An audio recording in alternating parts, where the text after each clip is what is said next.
In the spring of 1983, at Austria's Lainz General Hospital, a 77-year-old woman was suffering from a terminal illness and was on her deathbed. Having taken all the pain she could endure, the old lady prayed for the sweet release of death. This did not come. She asked a young nurse aide working in the ward if she could help her. Luckily for the old woman, the young woman felt sorry for her and gave her a lethal rohypnol injection that put her gently to sleep for the last time. She was out of the miserable pain that she had been in prior to this. But unluckily for the world, that night, an angel of death was born, who would remind the people of Austria of a much darker time in their history. Welcome to Dana Reviews. For this week, we take a look at the angels of death. Remember to subscribe.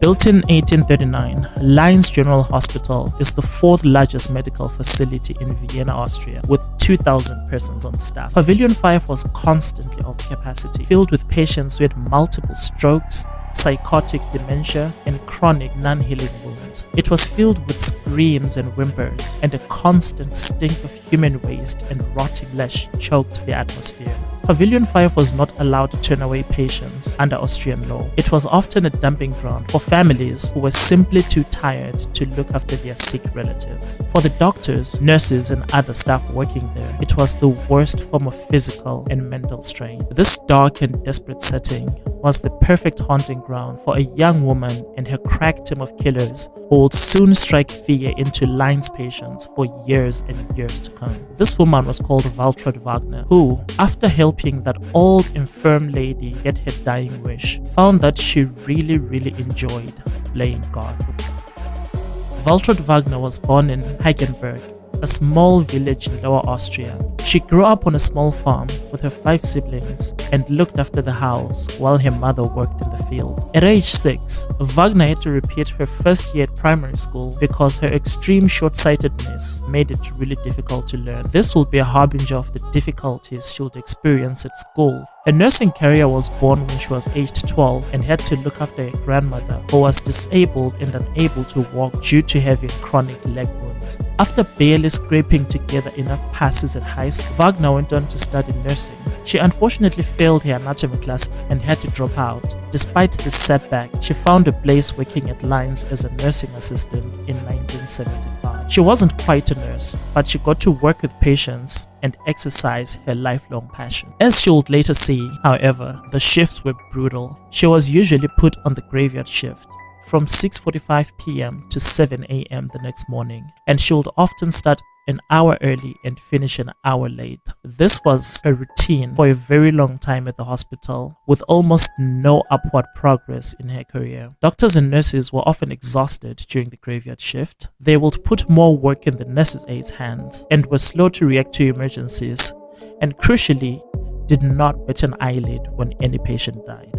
For Wagner, after experiencing a rush of power when killing that patient that was intoxicating to a 23-year-old who wanted a lot more of this, she convinced herself that she was helping the patients out of their misery. So she continued going about her fetish, killing patients whom she felt had no other options, or those who asked for a helping hand.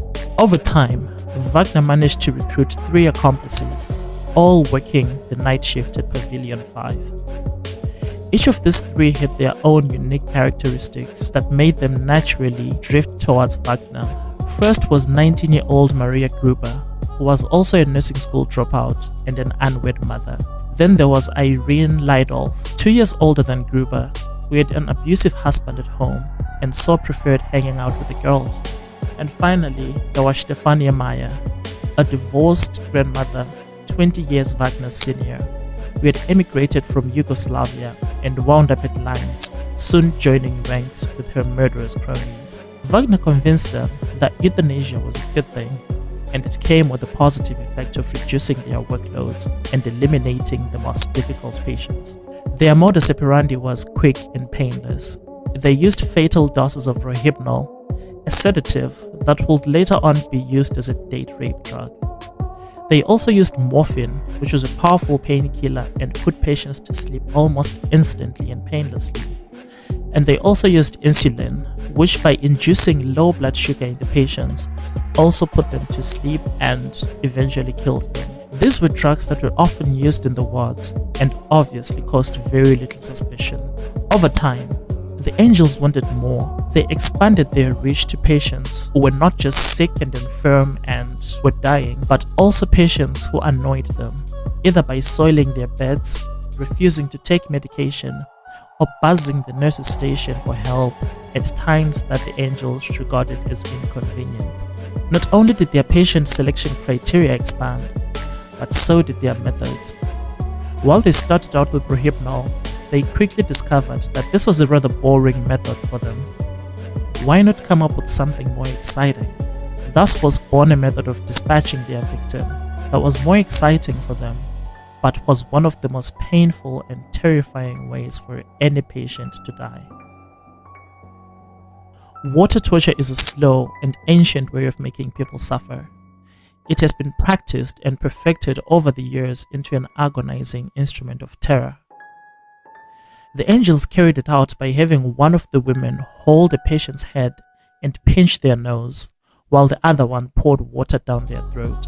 This sadistic method will take 45 to 60 minutes to kill the victim, and the patient will feel every second of it. It resulted in water getting into the air spaces and making it impossible to breathe. This effectively meant that patients would drown in their own beds, and the sad thing about this was that the fluid in the lungs was not a surprising finding in dead elderly patients. So even if autopsies would have been performed on these patients, it would have been difficult, if not impossible, to catch the killers. Over the years, they managed to perfect this method, and it became their primary means of giving the victims a free bed with the good Lord, as Wagner put it.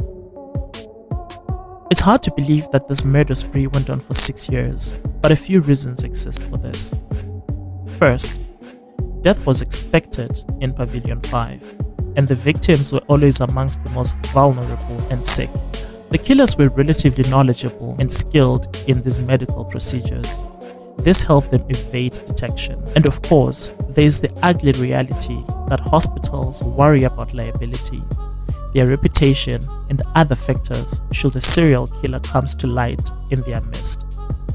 This is what happened when the police started suspecting the quartet of killing patients. When they came inquiring, they were met with a wall of silence from the hospital administrators. In February 1989, during one of their drinking sessions at the local club, they were loudly discussing the death of Julia Drapel, a patient who was treated to the water cure for refusing to take her medication and calling Wagner a common slut. A doctor who was seated nearby picked up bits and pieces of their conversation. Horrified with what he heard, he immediately informed the police, and after a 6-week investigation, the Lainz Angels of Death were finally arrested. When investigators looked into Wagner, they found numerous red flags that the hospital had simply ignored. The death rate spiked to 5 or 6 times the normal rate when Wagner and her angels were working. Her floor also administered nearly 20,500 ampules of the drug Rohypnol. Between 1983 and 1987, the normal usage was less than 300 ampules. The true number of murders committed by the women remains a mystery. After the arrests, they initially confessed to a combined 49 killings, but it is suspected by some that the real death toll could be as high as 300. The Angels trials was dubbed the biggest murder trial in the Second Austrian Republic, but in the end it lasted only about 18 days. On Good Friday of 1991, all women were convicted.